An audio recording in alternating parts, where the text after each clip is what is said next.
It's another very late edition of the Roll Jays podcast. Jimmy Allen, Alex Drake joining you live here, brought to you by Pixel Fire Marketing. Alex, obviously, we've been off for a couple weeks, and the main reason for that is our beloved Blue Jays have been in the Bahamas, a very successful trip, a 3-0 appearance. Not really unexpected, but good to have something not unexpected come up. Everybody gets out injury-free. And without a 1 in the loss column there. Yeah, a great trip. You get the ominous tweet from Trey Alexander, "Don't poke the bear," after he goes off for 31. We're gonna have Coach Jalen Courtney-Williams on later today, and I have some questions for him revolving directly around that not necessarily the tweet, but that game as a whole. Right. I'm excited. I'm excited to be back with you, Jimmy. Let's be honest. Yeah, you've had a very eventful couple of days as well. You're recovering from a surgery. You had in another life, you do another podcast, and you had a big outing there as well. How you feeling, man? Good, man. So, dude, it's been crazy. So 2 weeks ago, I caught some sort of a plague again. I lost 20 pounds in 5 days.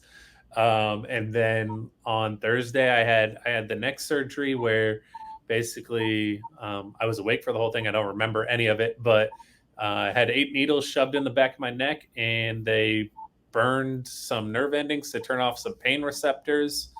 So overall, recovery on that's been great. I way better than what they had prepped me for in terms of aftermath. I've been back to work since the day after. And don't really feel anything other than, well, exactly. I don't feel anything. The back of my neck is still numb to the touch, so I don't know if I'm icing it. I don't feel water in the shower. I can't feel it to the touch. But that, I guess the worst part about that is I have an itch that I haven't been able to scratch for about 4 days because I can't find it. That's the absolute worst part about recovery is the ghost feelings you get being somebody that's had 11 ankle surgeries. I could tell you. Back to the Jays for a quick second, though. Obviously, very interesting lineups, which meant absolutely nothing. I want to go on record here that the lineups in the Bahamas mean absolutely zero in correlation to what's going to happen this winter. But very interesting to see that Mason Miller gets the start at the 4 with one of the lineups. And then in the other one, we obviously saw our guy Isaac Trout get his shot as well. And both had some things left to be desired. Both of them obviously showed some really good things, maybe Mason more than Isaac.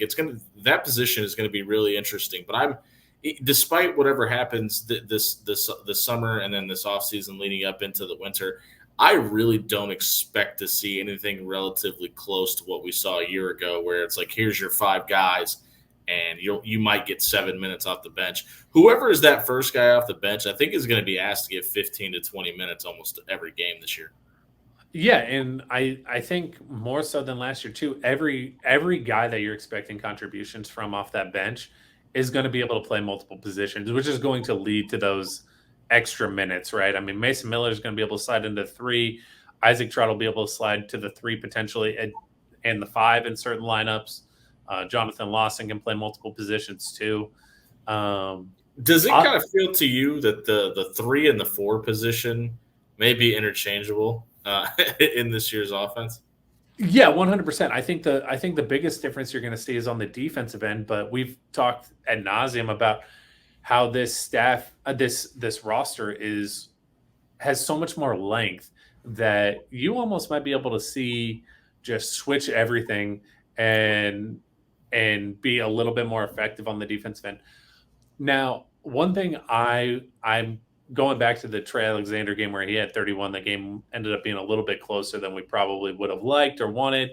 And Trey got more minutes than we were expecting, right? Like we had kind of heard that Trey and Baylor and Kalk weren't going to play a lot, but I think that was good. And this is going to be kind of my question for Coach Jalen Courtney-Williams is last year at times it seemed maybe we didn't know who we wanted to have the ball on that last possession or in crunch time. And I think they used this game to show, hey, Trey, it's you. Like you're going to be making the decision. The ball's going to be in your hand. That doesn't mean you're taking the shot, but you're making the decision.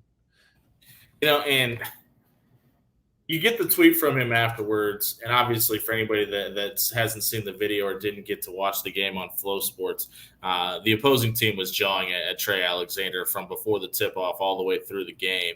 And you'd mentioned that we weren't expecting the starters to get as much playing time as Trey did in that game. And I wonder how much of that is Coach Mack gave him the wave to the bench and he gave him the, no, I'm good. I'll be out here for a little while. I got some unfinished business to take care of on this court.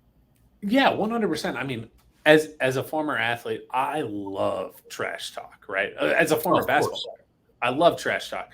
But at the same time, you have to be on a certain level to talk to certain people. And Trey made it known that there was nobody else in the gym on that opposing team that should have been willing to talk to him the way they were. And then, yeah, and that's a good point. And something that rang home for me, and obviously in the last couple of weeks, I've been in Vegas. I was at the Bud Crawford fight, and one thing that they kept showing the video of like his prepackaged to leading up to the fight, and he just kept talking about how much he wants to win. And you don't. The point of playing the game is to win. And in today's world of name, image, likeness, and for the average student athlete that has to go to class, and there's so much that they have to do outside of the basketball court with workouts and meetings and film study and everything else that goes into it. I wonder how much they're actually able to focus on the art of winning, because I think that's a legitimate skill that is learned. And it seems like something that this coaching staff wants to surround themselves with a ton. And a guy that's going to be able to answer that is coming up next. Jalen Courtney-Williams just got back from the Bahamas today. We're going to talk to him when we come back right here on the Roll Jays podcast, brought to you by Pixel Fire Marketing. Do you need a customized online marketing plan and creative campaigns to help scale your business and achieve goals in 2023? Pixel Fire Marketing can not only help you achieve those goals, but we will help you crush them this year. Pixel Fire Marketing lives and breathes digital marketing. Pixel Fire Marketing has experts in strategic content creation, social media marketing, and website development. Check out Pixel Fire Marketing today and attack marketing in 2023.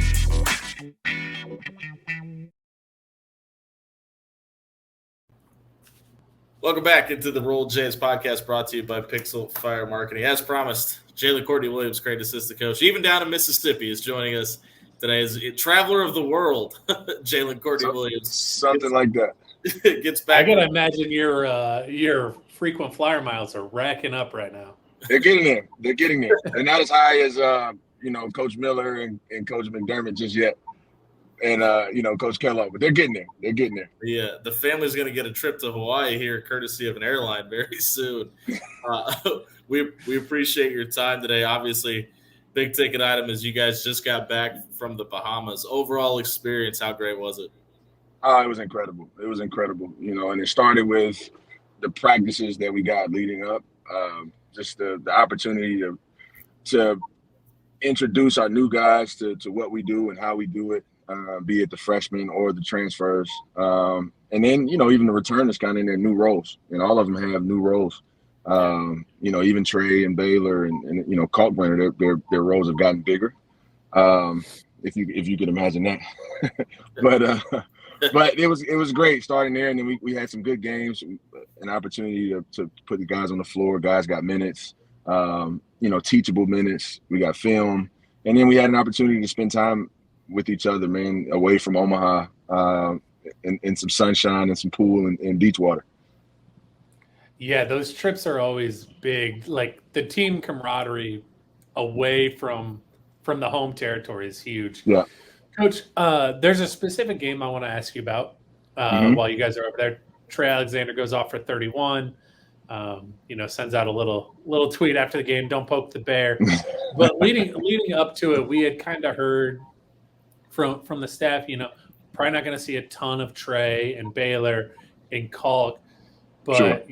We leave Trey in that fourth quarter, let him go get another 14 to finish for 31. How much of that is A, to let Trey kind of take the reins and take the leadership, or B, just to refuse to allow any type of loss to affect us early on, even in the off season? Well, I think what you saw out there was Trey and Steven learning how to play together and with live opportunities. Trey being on the ball more, Steven kind of being on, being off, and then you saw Trey being the backup point guard essentially when that second unit comes in. So it was all kind of by design, and then it got competitive. It got competitive, and you want to come out of there with the W. So probably got a little bit more minutes than originally assumed. Is he the best trash talker on the team right now? You know what? I'm gonna surprise you here. Ryan Cockburn is talking some trash these days. we saw that kind of at the end of the season. That might not be that big of a surprise to some people. And here's the deal. I think he's the one that got it started a little bit in that game. So Ryan put Trey in a bad spot, and Trey had to bail. Well, so Trey says don't poke the bear. It was Ryan that poked the bear. So. But no, we have a competitive group, and what you're seeing now is a crop of guys that have grown up. They played minutes. They're way more comfortable and sure of themselves in the game than ever before. And it's showing in their work, and it's showing on the floor, and their swagger is pretty high. You talked about the combo of Trey and Steven. How much of that is derived from Trey wanting to be on the ball? Was that a conversation that was had between the coaching staff and Trey, or is that kind of more of a natural fit for him? A little bit, but it was more collaborative on what's Trey's next, the next best version for Trey and his development. Coach is really good about that of being able to project guys, here's where you were, here's where you are, and here's where you're going. So we think it was a great fit for Trey. And then you have an opportunity to grab Steven Ashworth out of the portal, who really fit that mold. He's a really good point guard. He's smart, he's tough, he can pass the ball, he can score the ball. But not only when you move him off the ball, he's just as comfortable on the basketball floor. So it was a perfect and seamless fit. I think those guys are having a good time playing with each other. There's not a lot of point guards that I imagine you could go find in the portal that are as comfortable off the ball as they are on the ball, which obviously makes Steven a perfect fit.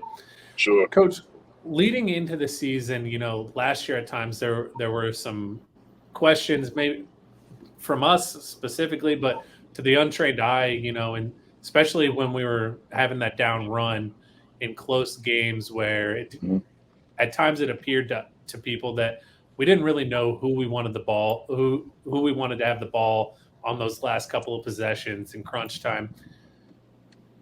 I likened it to LeBron James and Dwayne Wade Miami team, where you just have so much talent and it's kind of hard to make that decision. Yeah. Are we a little bit closer to narrowing in on one guy probably this year to just kind of take the reins and take the leadership there? I won't say there's one guy. I mean, because that takes away from the other guys. I mean, you still have Baylor, you still have Ryan, who's able to make some plays down low, down the stretch. You have Trey, and then you have Steven, and and I'll be honest, even like a guy like Farabello, you trust with the basketball late game situation. So no, but here's what I will say: I think the overall fit of the pieces will look a little different and fit a little bit better this year. Again, you got a guy like Steven who, if Trey ends up with it late clock, he finds creases in space, and he knows he's already figuring out how to play off Trey. You got a guy like Baylor who can do both. So I just think it'll look a little bit different, and it'll be a little bit more seamless this go around. Okay. We'll let you off the hook a little bit then, because every wide receiver in college football, the NFL is open, right? And they'll let you know. Yeah. Let's say out of this group of guys, who's the guy that's always clamoring for that last shot? Is there somebody that's a little more vocal about it than the rest of the group? No, not really. But obviously, you saw in the Bahamas, like Trey's really taking a step. Trey's really taking a step in his confidence and his ability to make plays with and without the ball. Baylor, again, is taking another huge step, if you can believe that. I mean, he was already pretty good. And And again, like a guy like Ryan Carpenter, he's becoming more confident, more comfortable in different spots on the floor as well. So it'll be interesting. It'll be interesting, and it'll be fun, I think. And I think it's also important to point out too. Oh, go ahead, Jimmy. Sorry. I was going to say Baylor's an interesting case study this year because last year we saw him be kind of streaky. There was games where he was absolutely on, and then he had games where he struggled a little bit. What do you think he's improved on the most in the offseason? Well, I know he wanted to come back specifically and become a better catch and shoot shooter. You know, if you look at his attempts and his statistics from his previous school, he took a lot of twos and a lot of shots off the bounce. Not so many catch and shoot shots. And, you know, with us and our system and with the talent that we had, he got way more catch and shoot shots than he's probably used to getting. So he really wanted to become an even better shooter in those situations, and he's worked his butt off on it, and that showed in the Bahamas. And then here's the deal, man. Guys come in our system, and it's easy to say, hey, I want to play fast and free and all that stuff, and then you get here, and it's a little bit different than you expected. So it takes a little bit of adjustment. I think you saw that in Baylor. You see it in Farabello. You know, and you speak to Stephen Ashworth. He testifies on it too. He's like, man, this is a little bit different than I expected in a good way, but it just takes some getting used to. Why do you think that is? I mean, are they expected to be a little bit more of a pickup style because it doesn't really look like there's a whole lot of collaboration and thought process behind it because it is so free flowing, or is there something a little bit more to it that's just a complex game? I think I would give it to the pace of play. Again, everybody says, yeah, I want to play fast and get up and down the floor, but you know, when you're in our practices or in our games and the ball goes in and Mac is saying, go, go, go. You know, guys aren't always used to that. I think we have a unique style of play, and our pace is pretty unique, especially compared to other schools around the country. And, you know, guys get here and they're like, whoa, this isn't what I expected. You know, but eventually they figure it out. Like a guy like Farabello, I keep saying his name, but last summer compared to this summer is night and day, and it's all about how comfortable he is in our system now. Yeah, it's super easy to run when the front court is wide open and you're beating everybody down the court, but it's harder to run on a made basket or harder to run back on defense. So, Coach, obviously we've been paying a lot of attention to that battle for that 4th spot this offseason. Mm-hmm. Mason and Isaac each got a start over there in the Bahamas. What kind of surprised you the most about both of them playing against live competition that's not in practice? Yeah, Jason got a start in those games as well. All three of them bring something different to the table. They're all pretty versatile. Mason's obviously shown that he's played a season of college basketball in the Big East and that he's been in the program for a couple of years with that redshirt season. And, you know, his confidence is continuing to grow. His physicality is continuing to grow. And, you know, his ability to make shots on the move and rebound in live competition is pretty impressive. Isaac's size at that spot is, you know, pretty unique. His ability to get in the paint and get his hands on rebounds and things like that. He can shoot the ball, right? And Jason Green's a combination of both of them. You know what I mean? He's got the skill level. He's got the size. So that spot will be fun. That spot will be fun. That's Jalen Courtney-Williams on the road in Mississippi. Coach, thank you very much for your time. Thank you very much for all you do for us. Good luck, and thank your brother for us for letting us borrow you for a few minutes today. Yeah, I will. He's right here. Scott, hey, thank you. Thanks, man. Good luck in Mississippi. Hey, we appreciate you. Good luck. Thank you. Yeah, no problem, man. Jalen Courtney-Williams, as always, it's a pleasure. We'll be right back talking Joel Lorenzi here on the Pixel Fire Marketing's Roll Jays podcast. You're talking to Joel? Oh, man. Yeah. He's big timed us twice now and finally got back to me. So yeah, he does. Do you need a customized online marketing plan and creative campaigns to help scale your business and achieve goals in 2023? Pixel Fire Marketing can not only help you achieve those goals, but we will help you crush them this year. Pixel Fire Marketing lives and breathes digital marketing. Pixel Fire Marketing has experts in strategic content creation, social media marketing, and website development. Check out Pixel Fire Marketing today and attack marketing in 2023.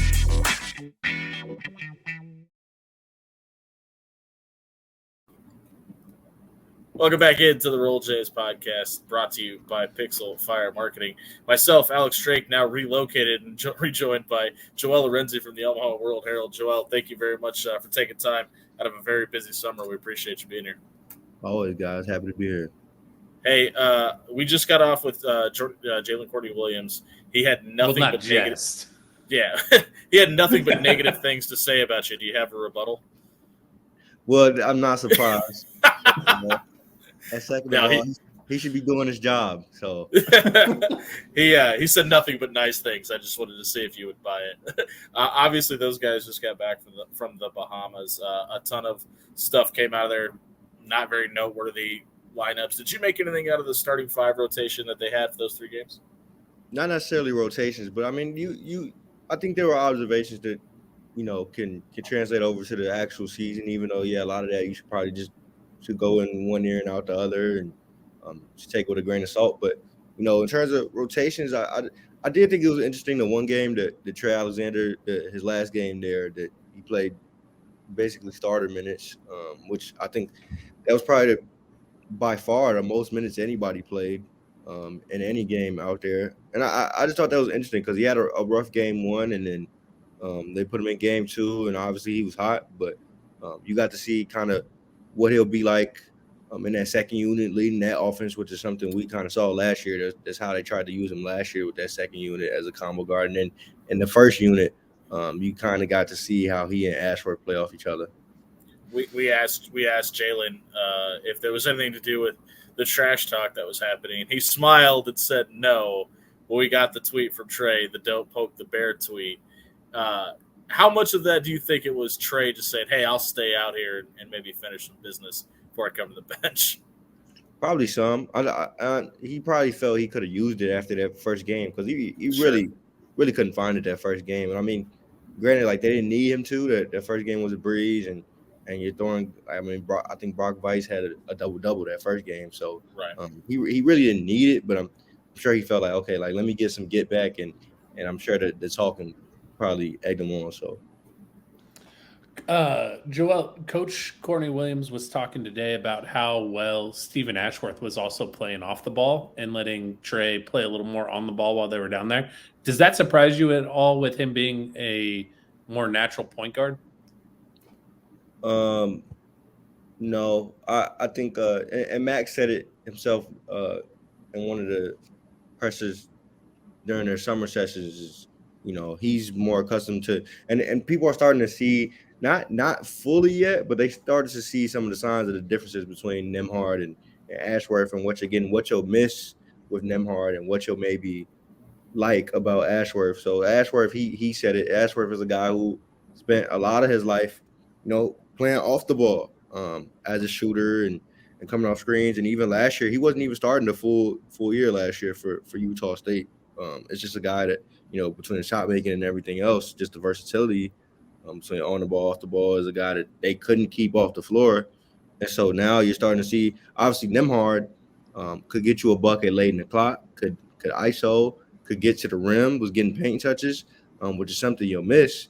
But at the same time, it kind of puts more pressure on Trey Alexander to play make now, because this is a guy now in Ashworth who can play off the ball as well as anybody. And can shoot as well as anybody. Maybe doesn't have the same green light from half court that Baylor does, but has a similar one. He's not gonna shy away from it, right? And so you kind of saw that on the trip, and now it's like it puts real pressure, I think, on Trey Alexander to really come around to that combo guard thing that he's looking for to make the next leap, because Ashworth plays off the ball as well as anybody, and it unlocks different things than you could with Nembhard. Obviously, they'll maybe suffer for it in terms of, late clock stuff, but I'm sure that's where they'll look to Trey Alexander for a leap, or Baylor Shireman for, the green light late in the clock. 2-part question for you here. Jalen Courtney-Williams also brought up the fact that for Trey to get to the next level, he has to be more of that on-the-ball player. Do you think he ends up being that type of an on-the-ball guy at the NBA level? And who do you think is a better fit for what Creighton wants to do, Ryan Nembhard or Stephen Ashworth? I think it's possible for Trey, right? I think it takes a certain, like, a lot of it is because the spots he loves are around that elbow or deep mid range. I mean, he's such a tough shot creator. Like, he can Right. shoot there. At least at this level, it's fine. And so, while I think a lot of that will translate over to the next level for him, because tough shot makers are just tough shot makers, I do think um, he has to become more of a rim presence. Wasn't the best finisher last year. That's what I did think was interesting. Granted, the competition was different, but in that game too, he was getting to the rim, not just getting to the rim, but I thought last year he was the best finisher through contact at least out Agreed. of that starting group, and so you saw him get to the rim repeatedly. He shot 14 free throws. Like, the aggression is there. Because the thing that worries me about him is the burst, right? He's not the fastest dude with the ball.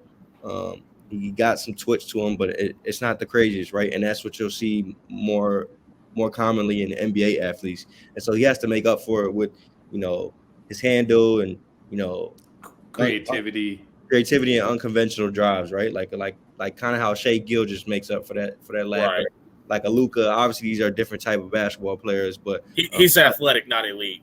Yeah, I agree. Right. Yeah. So these are things that he's gonna have to make up for, and I can see, like, that's what you're gonna have to look for this year if he's gonna make that leap to be a really good NBA player.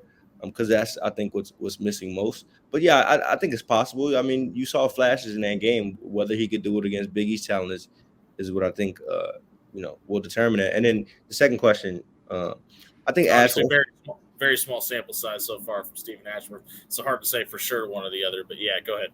Yeah, I think obviously you ask Creighton fans, they're going to say Ashworth, right? And I do think if it's hard to say, right? Because I think they really could use some of the stuff that Nembhard does, especially a junior year Nembhard, months after everything that happened during that run. I think they could have used that version of Nembhard with no Kaluma, right? Like, if you just take one of them and add them to the equation, like, let's say Nembhard, and then put Mason Miller, a new and improved Mason Miller, at the 4, I think that's a great lineup. But I also think that, Ashworth is obviously probably the prototypical Creighton guy, elite shooter, has some of those qualities I think McDermott looks for and players. So based on, the system, Ashworth is probably better, right? But I think you'll miss some stuff from Nembhard. And I think the one thing that will make me confidently say Ashworth down the line is, whether this lineup could still put enough pressure on the rim for its shooting to be just as effective, or for it to get the looks. Because granted, like, Kalkbrenner, his roll gravity, like, as efficient as he is at the rim, he's going to open some stuff up. But will that be enough? Kaluma was a great athlete. Ryan Nembhard had the burst to get to the rim in no time, and that put a lot of pressure on the rim. Are they going to have that same level of rim pressure? Is Trey going to, get these unconventional drives to put that pressure on the rim? All that will help me move the meter and say, okay, Ashworth, yeah, comfortably fits their system better than Nembhard would, and I'd be better able to answer that question. I think it's safe to say, in my opinion, Joel, I think Ashworth is a better fit for where they want to be, but Nembhard was a better fit on last year's team with some of the deficiencies on the shooting side. They didn't shoot the ball as well as they wanted to, obviously. But the big question is, obviously, a huge part of this lineup is going to be who wins out that 4th spot. Any of those 3 guys really intrigue you over that trip? Yeah, it's got to be Mason Miller, right? Like, I thought it was closer at the start of the summer. I thought Isaac Trout might have even had a leg up just on the shooting ability. I heard crazy things about him shooting wise at the start of the summer sessions. Not like that's maybe changed. I think he's probably come down to earth a bit, but he's still a really talented shooter at his size, which is obviously a selling point. But I think the mobility is just different, man. I think now I'm hearing stuff about, can he spend time at the 5? Would that be better because he is more like built like a 5, a college 5? Just different things like that. It's a mobility thing, and they got 2 guys that are at opposite ends of the spectrum at the 4 in terms of, one could be a combo forward, a 3 or a 4, and then the other could be, just a combo big, a 4 or a 5. And so no true forward you're maybe comfortable in saying, okay, yeah, defend their 4-man, defend Bryce Hopkins. You know what I'm saying? Like they don't have That's that. not happening. Yeah.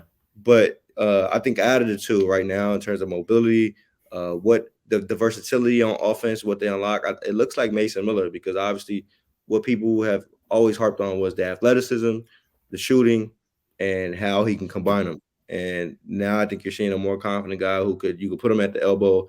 He can make the right read. If they're going to close out on him, which they will, because the shots he took out there are way more confident and quicker than the shots he took last year. When they close out, he's going to be able to take that 1-2 dribbles and get to the rim or make the right read. So right now, to me, it looks like Mason Miller, if we're going based on the trip.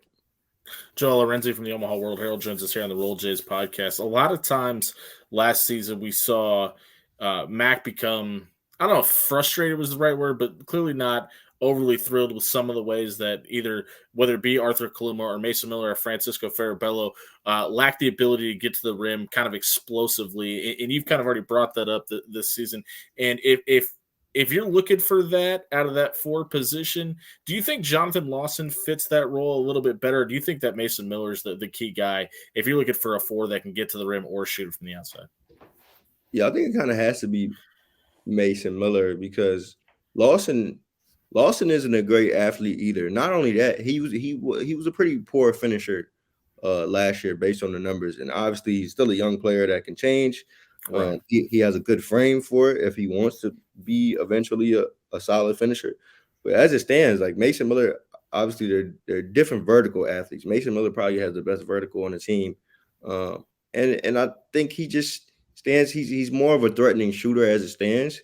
To be able to attack closeouts and all that, and draw that gravity that you would probably need from a shooter to be able to get those rim looks. Right now, I mean, Jonathan Lawson, I think the player they need him to be is just, somebody that could, if Farabello's minutes aren't great, maybe you don't play him at the 2, you probably play him at the 3, because I think that 3 rotation is kind of cloudy right now. But, somebody who could, hey, Farabello's not playing well, put Lawson in. Or, kind of, stagger those minutes and have a guy who could just knock down open shots and make the right read. I think that's what you could hope for out of him. That's all you can hope for out of him. But to answer your question, I think it has to be Mason doing it. Mason Miller. Sure. Joel, we're going into a decade now in the Big East, and this program has had some really good teams in the Big East, going back to the very first one with the Doug McDermott led team, and then you also have the Mo Watson and Justin Patton team. If you had to pick a team from the last decade that this team is closest to, where would you go? Oh, that this team is closest to?